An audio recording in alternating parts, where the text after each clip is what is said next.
കഴിഞ്ഞ 5 തെരഞ്ഞെടുപ്പിലും എന്നെ കേരളത്തിന്റെ നിയമസഭയിൽ അയച്ചു 3 തവണ മന്ത്രിയാകാൻ അവസരം ഉണ്ടാക്കി എന്നത് ഏറ്റവും സന്തോഷമുള്ള കാര്യമാണ്. ഞാനതിന് ഈ നാട്ടിലെ മുഴുവൻ ജനങ്ങളോടും ജാതി മത രാഷ്ട്രീയ വ്യത്യാസമില്ലാതെ കടപ്പെട്ടിരിക്കുകയാണ്.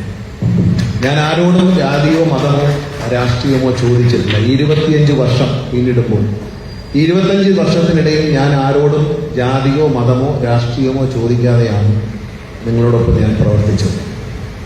ഈ നാടിന്റെ നന്മ മാത്രമായിരുന്നു എന്റെ മനസ്സിലെ ലക്ഷ്യം. കാട്ടുപത്തനാപുരം എന്നറിയപ്പെടുന്ന ഈ പ്രദേശത്തെ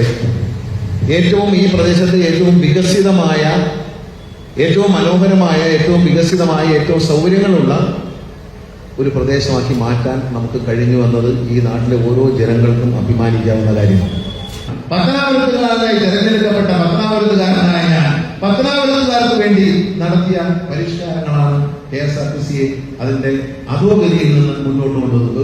വരുന്ന പഞ്ചായത്ത് തെരഞ്ഞെടുപ്പിൽ ഇടതുപക്ഷ ജനാധിപത്യത്തിലൂടെ എനിക്ക് വലിയ കാര്യത്തിൽ പറയാം. അത് കഴിഞ്ഞ അസംബ്ലി ഇലക്ഷനാണ്. അതിൽ നിങ്ങൾ എന്നെ സ്നേഹിക്കുമെന്ന കാര്യത്തിൽ എനിക്ക് യാതൊരു സംശയമില്ല. ഈ നാട്ടിലെ ജനങ്ങൾ ജാതിമത രാഷ്ട്രീയത്തിൽ ഇത്തരം സലീനമായി പത്തനാപുരത്തെ സ്നേഹിക്കുന്നവർ, കേരളത്തെ സ്നേഹിക്കുന്നവർ, പത്തനാപുരത്തിന്റെ അഭിമാനം KSRTC എന്ന പ്രസ്ഥാനത്തിന്റെ വളർച്ചയിലൂടെ വാനോളം ഉയർത്തിപ്പിടിച്ച എന്നെ നിങ്ങൾ ഹൃദയപൂർവ്വം സ്വീകരിക്കും എന്നതിൽ എനിക്ക് യാതൊരു സംശയമില്ല. നിങ്ങളുടെ മനസ്സിന്റെ ഉള്ളിൽ ഞാൻ മാത്രമേ ഉള്ളൂ, അതിലെനിക്കൊരു സംശയമില്ല.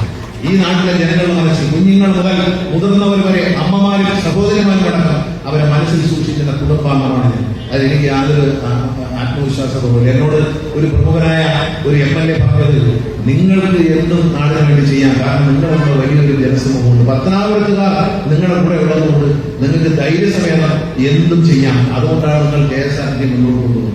KSRTC നിങ്ങൾ മുന്നോട്ട് കൊണ്ടുപോകുന്നതാണെങ്കിൽ അതിന്റെ ശക്തി എന്ന് പറയുന്നത് പത്തനാപുരത്തെ ജനങ്ങളാണ് എന്ന് കേരളത്തിലെ വളരെ പ്രമുഖനായ നേതാവ് കഴിഞ്ഞ ദിവസം എന്നോട് പറഞ്ഞു. അദ്ദേഹം രാഷ്ട്രീയം പറഞ്ഞതുകൊണ്ട് നിങ്ങൾ എന്തുകൊണ്ട് നിങ്ങൾ ഇതെല്ലാം ചെയ്യാൻ കഴിയുന്നു, നിങ്ങൾക്ക് ശക്തമായ നിലപാടുകൾ കൊണ്ടെടുക്കാൻ കഴിയുന്നു, അതിന്റെ കാരണം എന്ന് പറയുന്നത് പത്തനാപുരത്തെ ജനങ്ങൾ സ്നേഹത്തോടെ നിങ്ങളെ കൂടെ കൊണ്ട് നടക്കുന്നത് കൊണ്ടാണ്, അവർ നിങ്ങളെ കൂടെ ഉള്ളതുകൊണ്ടാണ്. അത് യാഥാർത്ഥ്യമാണ്. പത്തനാപുരത്തെ ജനങ്ങൾ നൽകുന്ന സ്നേഹപൂർവ്വമുള്ള പിന്തുണയാണ് എല്ലാ നന്മയ്ക്കും, എല്ലാ പുരോഗതിക്കും, എല്ലാ നിലപാടുകളിലും പിന്നീടുള്ളത് എന്ന് അഭിമാനത്തോടെ ഞാൻ പറയും. ഇനിയും നമ്മൾ ഒരുമിച്ച് നിൽക്കും. ഈ നാടിന്റെ നന്മയ്ക്ക് വേണ്ടിയിട്ടും കേരള കോൺഗ്രസ് എന്ന പാർട്ടിയുടെ ലക്ഷ്യം തന്നെ അതിന്റെ ഈ നാടിന്റെ പുരോഗതി, കേരളത്തിലെ മതേതരത്വം നിലനിർത്തുക, ഇന്ത്യയുടെ മതേതരത്വം നിലനിർത്തുക, കേരളത്തിലെ